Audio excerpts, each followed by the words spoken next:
प्रथम तहलका न्यूज।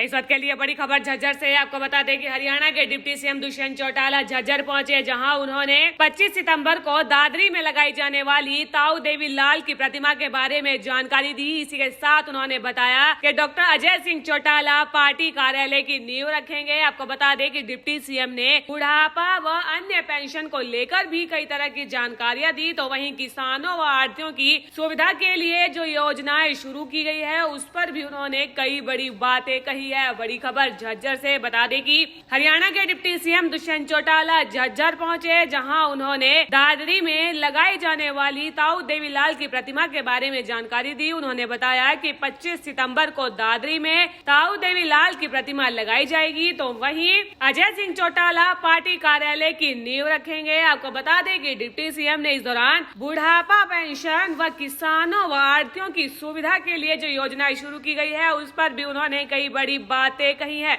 इस वक्त के लिए बड़ी खबर झज्जर से। आपको बता दें कि हरियाणा के डिप्टी सीएम दुष्यंत चौटाला झज्जर पहुंचे, जहां उन्होंने 25 सितंबर को दादरी में लगाई जाने वाली ताऊ देवी लाल की प्रतिमा के बारे में जानकारी दी। इसी के साथ उन्होंने बताया कि डॉक्टर अजय सिंह चौटाला पार्टी कार्यालय की नींव रखेंगे। आपको बता दें कि डिप्टी सीएम ने बुढ़ापा व अन्य पेंशन को लेकर भी कई तरह की जानकारियां दी। तो वहीं किसानों व आढ़तियों की सुविधा के लिए जो योजनाएं शुरू की गई है, उस पर भी उन्होंने कई बड़ी बातें कही है। बड़ी खबर झज्जर से। बता दें कि हरियाणा के डिप्टी सीएम दुष्यंत चौटाला झज्जर पहुंचे, जहां उन्होंने दादरी में लगाई जाने वाली ताऊ देवी लाल की प्रतिमा के बारे में जानकारी दी। उन्होंने बताया कि 25 सितंबर को दादरी में ताऊ देवी लाल की प्रतिमा लगाई जाएगी। तो वहीं अजय सिंह चौटाला पार्टी कार्यालय की नींव रखेंगे। आपको बता दें कि डिप्टी सीएम ने इस दौरान बुढ़ापा पेंशन व किसानों व आढ़तियों की सुविधा के लिए जो योजनाएं शुरू की गई है, उस पर भी उन्होंने कई बड़ी बातें कही है।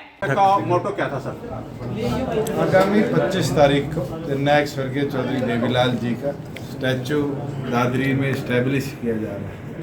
झज्जर के साथियों की जिम्मेवारी है कि वो दादरी पहुंचे। साथ में क्योंकि पार्टी के दफ्तर की नींव भी डॉक्टर अजय सिंह चौटाला जी नवरात्रों में रखने आएंगे, उसके लिए भी साथियों को आज आदेश दिया गया है। प्लस जो पीछे कार्रवाई रही उसके अंदर झज्जर के साथियों की चाहे मेंबरशिप हो और हो पार्टी का अच्छा काम, तो आज उसका रिव्यू भी था। और आगे जो डॉक्टर अजय सिंह चौटाला जी के आदेश अनुसार बूथ लेवल पर महिलाओं की टीम और युवाओं की टीम खड़ी कर, उसके लिए भी जिम्मेवार सर।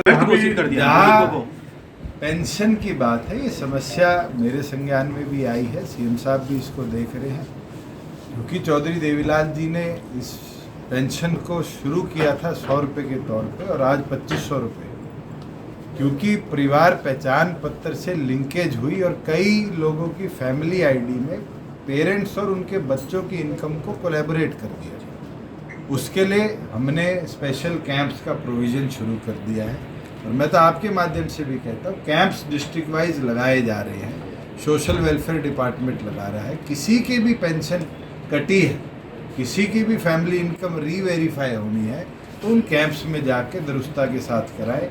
अगर आप चाहेंगे तो उसका जो चार्ट है कहाँ कैंप्स लगे, वो भी हम पब्लिक कर देंगे, जिससे किसी को भी अगर पिछले 4-5 महीनों में बुढ़ापा पेंशन ना मिली है और उसका हक बनता है, या हैंडीकैप पेंशन नहीं मिली है, उसको उसका राइट के अंदर हरियाणा प्रदेश में 28,000 करोड़ के निवेश को हमने मंजूरी दी है। और मेरा ये मानना है कि लाख से ऊपर नई एम्प्लॉयमेंट प्रदेश के अंदर अगले 2 वर्षों के अंदर हम ला पाएंगे। फ्लिपकार्ट ने वेयर हाउस बनाना शुरू कर दिया, ATL की फैक्ट्री 1st फ्लोर तक पहुंच गई है। मारुति ने अब अपनी सड़कों निर्माण के लिए आगे टेंडर प्रोसेस शुरू कर दी। मुझे नहीं लगता वो दिन दूर होगा जो ये एक नए शहर को करकोदा के अंदर मस्तक भारत जोड़ो यात्रा दुष्यंत चौटाला अगला चुनाव उचाना से लड़ेंगे, क्योंकि सर अब तक की आपकी हिस्ट्री रही है जहां से पहला चुनाव लोकसभा की जनता मैं पहला चुनाव लोकसभा का हिसार से लड़ा, दूसरा भी वहीं लड़ा। पहला चुनाव विधानसभा का उचाना से लड़ा, दूसरा भी वहीं लड़ा। और चिंता ना करो, तीसरा भी। चौटाला में भी ऐसा ही होगा सर, चौटाला जी लड़ेंगे। पहले आप अपनी जीके तो ठीक कर लो चौटाला साहब। अभी आपने कहा कि मैं बदलता रहता हूँ, मैंने आज तक नहीं बदला सर। मेरी कर्म भूमि भी है और कर्म भूमि तो क्या मायने ना गुंडाराज के ऊपर दिग्विजय की कोई स्टेटमेंट सुनी। आप पहले कहते थे आप कि गुंडाराज खत्म हो गया अब। मुख्यमंत्री की बात है तो इसमें तो मेरे ख्याल से हरियाणा 1966 में बढ़ा और 1966 से लेके और 2022 में तो मैं बैठा हूँ। कोई भी मुख्यमंत्री रहा हो उसका विजन यही रहा है कि प्रदेश आगे बढ़े, पीछे तो किसी ने नहीं ले जाने का काम किया।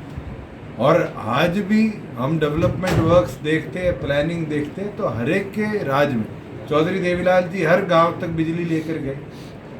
बंसीलाल जी ने उस बिजली कनेक्शन को हर घर तक पहुंचाया, तो क्या वो गंदे थे? आप कहते थे चौटाला साहब ने आपके पड़ोस में केएमपी लाने का काम किया।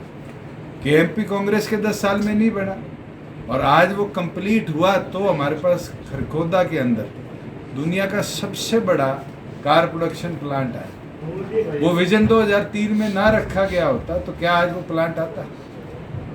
ये तो डेवलपमेंट की सोच और डेवलपमेंट प्रोसेस को कौन लेके गया, किस विजन के साथ लेके गया। भूपेंद्र हुड्डा की मैं राज को आज भी कोसता हूँ कि उनने 65,000 एकड़ की CLU बदली और आज गुड़गांव की हालत देखो। किसान रो रहा है कि लाखों में जमीनें एक्वायर करी गई और खुद के भाई बंधुओं को दे दी। आप क्या उस चीज़ को भुला सकते हैं? मारुति की फैक्ट्री में गोली चली भूपेंद्र हुड्डा के राज में, गैस टीचर पे गोली चली, हीरोंडा में लाठियां चली, क्या भुलवा सकते हैं? प्रदेश के अंदर डेवलपमेंट सिर्फ एक रीजन तक सीमित थी, आज पूरे प्रदेश में डेवलपमेंट हो रही है और यही विजन के साथ हम भी आगे बढ़े।